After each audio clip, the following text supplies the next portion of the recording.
Assalamualaikum warahmatullahi wabarakatuh. Saya Naila Nurzawa dari kelas 11 MIPA 6, nomor absen 23. Pada hari ini saya akan menyelesaikan tugas biologi, yaitu menjelaskan struktur dan fungsi jaringan pada hewan. Jaringan pada hewan adalah salah satu materi biologi yang kompleks. Jaringan pada hewan terdiri dari jaringan epitel, jaringan darah, jaringan syaraf, jaringan otot, jaringan ikat, jaringan limfe, dan jaringan tulang. Yang pertama ada jaringan epitel. Jaringan epitel adalah jaringan yang menutupi bagian luar tubuh dan melapisi berbagai rongga yang ada di dalam tubuh. Jaringan epitel ini dibagi menjadi 3, yaitu berdasarkan bentuknya. Yang pertama ada epitel pipih yang dibagi lagi menjadi 2. Epitel pipih lapis yang terdiri atas sel-sel tipis yang tersusun rapat seperti ubin, terletak di permukaan kulit, kapsul Bowman atau ginjal, lapisan dalam alveolus atau paru-paru, dan dinding-dinding pembuluh kapiler darah. B. Ada epitel pipih berlapis. Epitel pipih berlapis ini disusun oleh beberapa lapis sel epitel pipih yang terletak di mulut, esofagus, dan laring. Epitel pipih menanduk mengandung serat keratin, garing, dan mudah mengelupas. Sedangkan epitel pipih tidak menanduk, bersifat lembab. Yang kedua ada epitel kubus. Dibagi menjadi 2 lagi. Yang epitel kubus lapis dibangun oleh sel-sel berbentuk kubus terletak di permukaan ovarium, retina mata, tiroid, dan nefron ginjal. B. Ada epitel kubus berlapis. Terdiri atas beberapa lapisan sel epitel kubus yang terletak di kelenjar minyak, kelenjar keringat, kelenjar mamae, dan permukaan folikel ovarium. Yang ketiga ada epitel batang. Dibagi menjadi 3. Epitel batang selapis terdiri atas sel-sel panjang berbentuk tiang terletak di lapisan saluran pencernaan makanan, uterus, kantong, empedu. B. Epitel batang berlapis. Epitel batang berlapis ini terletak di selaput lendir mata dan saluran kelenjar air liur. Epitel batang bersilia disusun oleh sel-sel epitel batang terletak di saluran respirasi dan saluran reproduksi. Yang keempat ada epitel transisi. Apa sih itu epitel transisi? Epitel transisi adalah peralihan antara bentuk pipih dan batang yang terletak di kantong kemih dan ureter. Yang kelima ada epitel berlapis semu. Tersusun dari selapis sel tetapi seolah-olah berlapis, terletak di saluran respirasi dan saluran kelamin. B. Berdasarkan letaknya, yang pertama ada epidermis, yaitu melapisi lapisan luar tubuh. Yang kedua ada endotelium yang membatasi organ dalam. Yang ketiga ada mesotelium yang membatasi rongga. C. Berdasarkan fungsinya, yang pertama ada epitel proteksi, disebut juga epitel pelindung. Seperti namanya, fungsinya untuk melindungi jaringan yang ada di bawahnya, contohnya epidermis atau kulit. Yang kedua ada epitel sekresi, fungsinya untuk pengeluaran zat yang diperlukan oleh tubuh. Dibagi menjadi 2, yaitu kelenjar eksokrin, hasil sekresi dialurkan melalui saluran. B. Kelenjar endokrin, ini itu balikannya, yaitu hasil sekresi tidak dialirkan melalui saluran tetapi langsung ke darah. Yang ketiga ada epitel absorpsi, disebut juga epitel penyerapan, contohnya epitel pada usus halus. Yang keempat ada epitel reseptor, fungsinya untuk menerima rangsang dari luar, contohnya epitel di sekitar alat-alat indera. Yang kelima ada epitel ekskresi, berfungsi untuk pengeluaran sisa metabolisme seperti keringat, urin, dan karbon dioksida. Yang keenam ada epitel transportasi, berfungsi untuk transportasi zat. Contohnya yaitu pada paru-paru. Yang kedua, ada jaringan darah.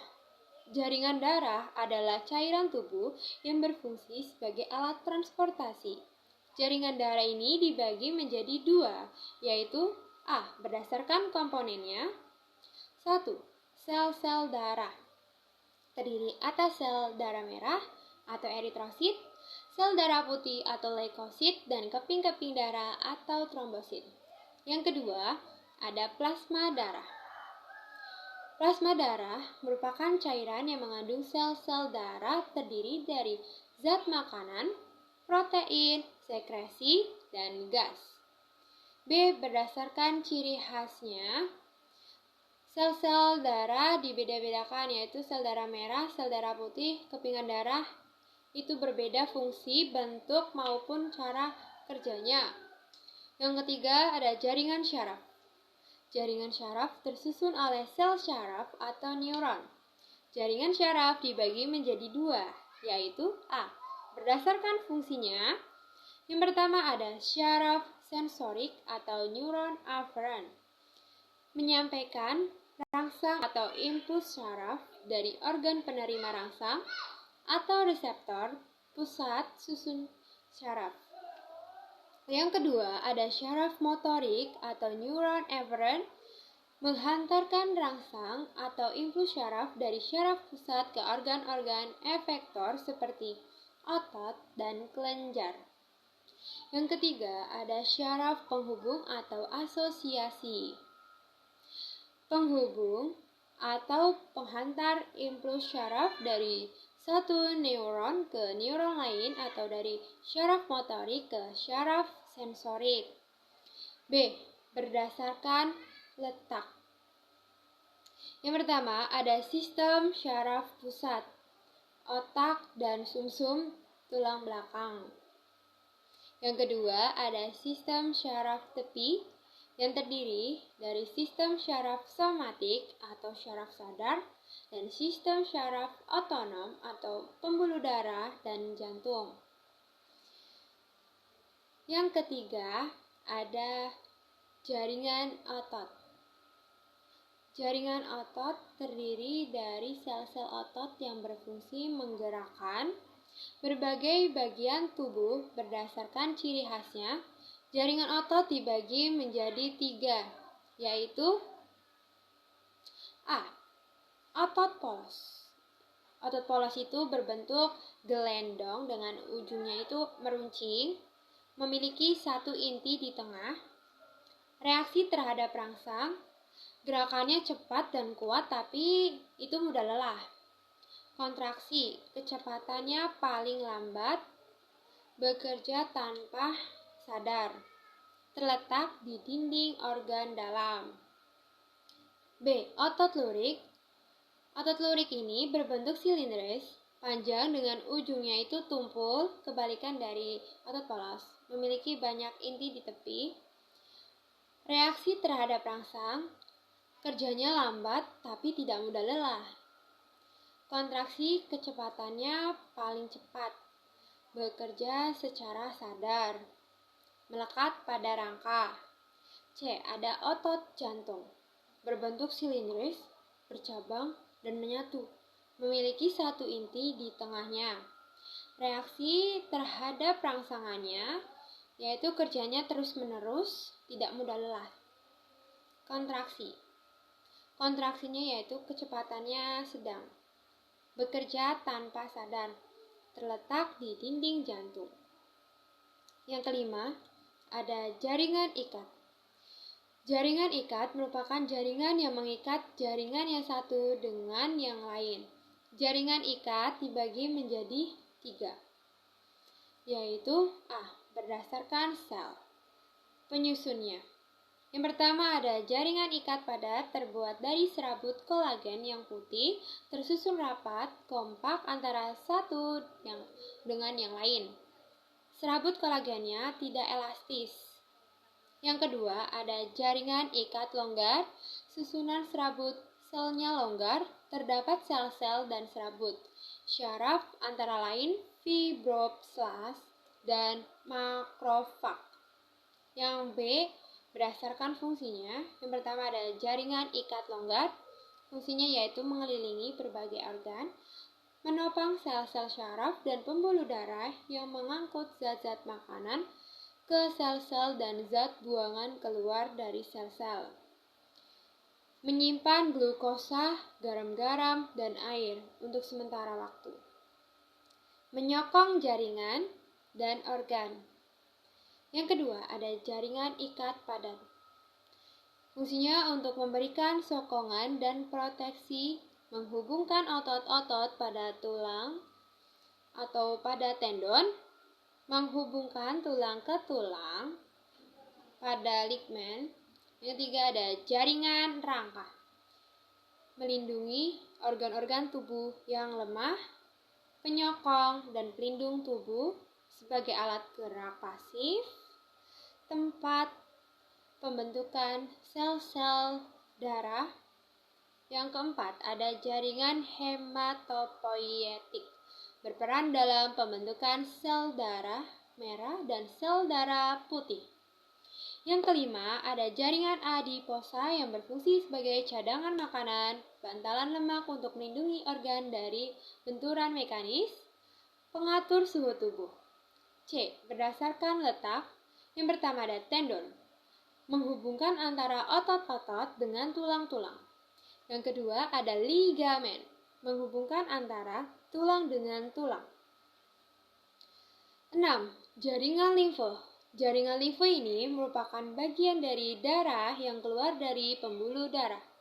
Komponen utama jaringan limfe adalah air atau terdiri dari glukosa, lemak, dan garam. Sedangkan komponen seluler yaitu limfosit dan granulosit. Jaringan limfe menyebar ke seluruh tubuh melalui pembuluh limfa. Fungsi jaringan limfe yaitu A. Penghasil antibodi atau kekebalan tubuh.